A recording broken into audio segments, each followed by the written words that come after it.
Have you ever found yourself trapped in the middle of nowhere with just yourself and maybe one friend? There's no cell phone service, there's no electricity, and you're both bored. That desire to reach for the phone cannot be fulfilled. There is nothing more for you to do except sit in a comfortable silence. God, that's boring. So instead, let's try something different.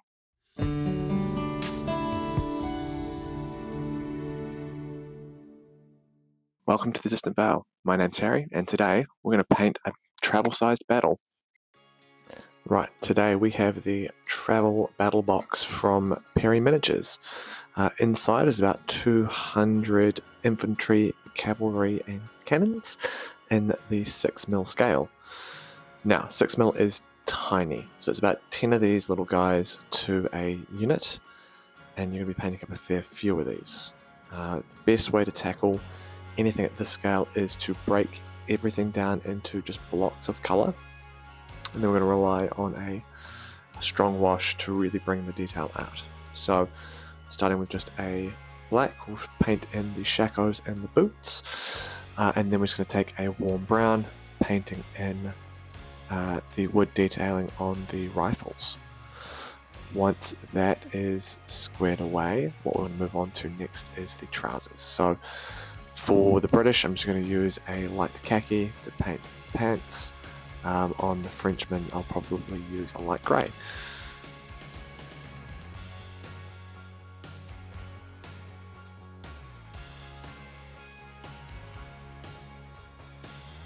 With the backpacks, you've got a couple of options. You can either go with a black, a light brown, or a dark brown. All would be about right.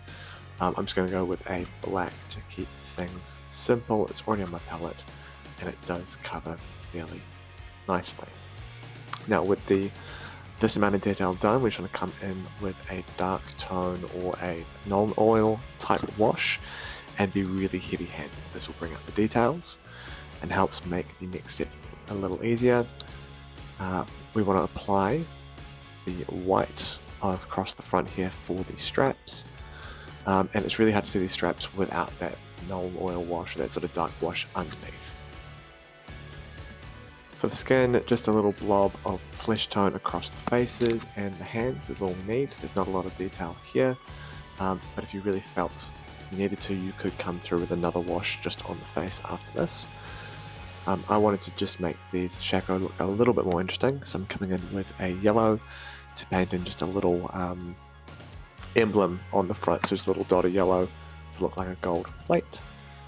And because applying that white for the straps is a fairly messy process, I'm just coming back in with a red to touch it up and to make those jackets look neat and proper. And with that, it's 10 guys done, just another couple of dozen of these on each side, and we're ready to go. For the cavalry, a very similar process, just blocking in the colours, starting off with a light brown for the horses, and just trying to be a little bit clean and tidy with this, and make sure we get good coverage. This brown is going to really not cover the blue particularly well, and we just want to be nice and heavy-handed. For the mains, helmets, shakos, and boots, we're just going to come in with that black again that we used on the infantry, and we're just dotting in those detailings as we see fit.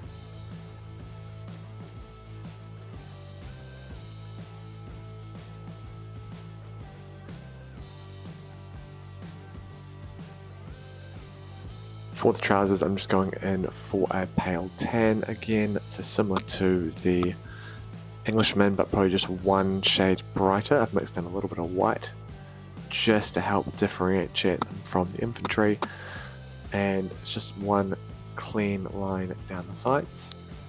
And on the saddles, there is a little white ridge historically, and just painting that in at this point does help to make it stand out a little bit more strongly once the wash is applied, rather than trying to come back in once we've got this dark wash across. Now you see it doesn't really cover the white at all, or the surfaces of that brown. It's really just settling into that very small detail. For scabbards, just coming in with a very pale grey, and I'm just trying to be neat and tidy here, trying not to cover anything else, and make sure that I'm really leaving most of that blue fully covered. Crest on the helmet, just a nice clean red. On the Englishman, I don't have to paint anything in because the crests are already red from the plastic underneath. Coming on for the skin tone, same thing, a little dot of skin tone on the faces, a couple of dots for the hands, and really at the scale we're working at, that's all you need. Again, you can come in with another wash to make that stand out a little bit more, but it's really not necessary. And again, for any gold detailing, just coming in with a nice bright yellow and just lapping on a very small amount anywhere where you feel like you want to add that gold accent. Now, you've seen me do it up close, now you can watch me paint the entirety of the French infantry in one hit. I've got a bit of a conveyor belt or sort of stepwise process going on here where I'm just running down the line, same steps across every miniature. And these paddle pop sticks, being the sort of base for the infantry, does make life a lot easier. Just helps to keep everything in the same spot, so I can just run that brush down the line with the paint for some decent coverage. Hey guys, just want to say a massive thank you to Alan and the team at Perry Miniatures for sending us the travel battle set out. It's been awesome fun painting it up, as you can see, and hopefully you'll see a little battle report on the channel soon.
And with that, we're all done.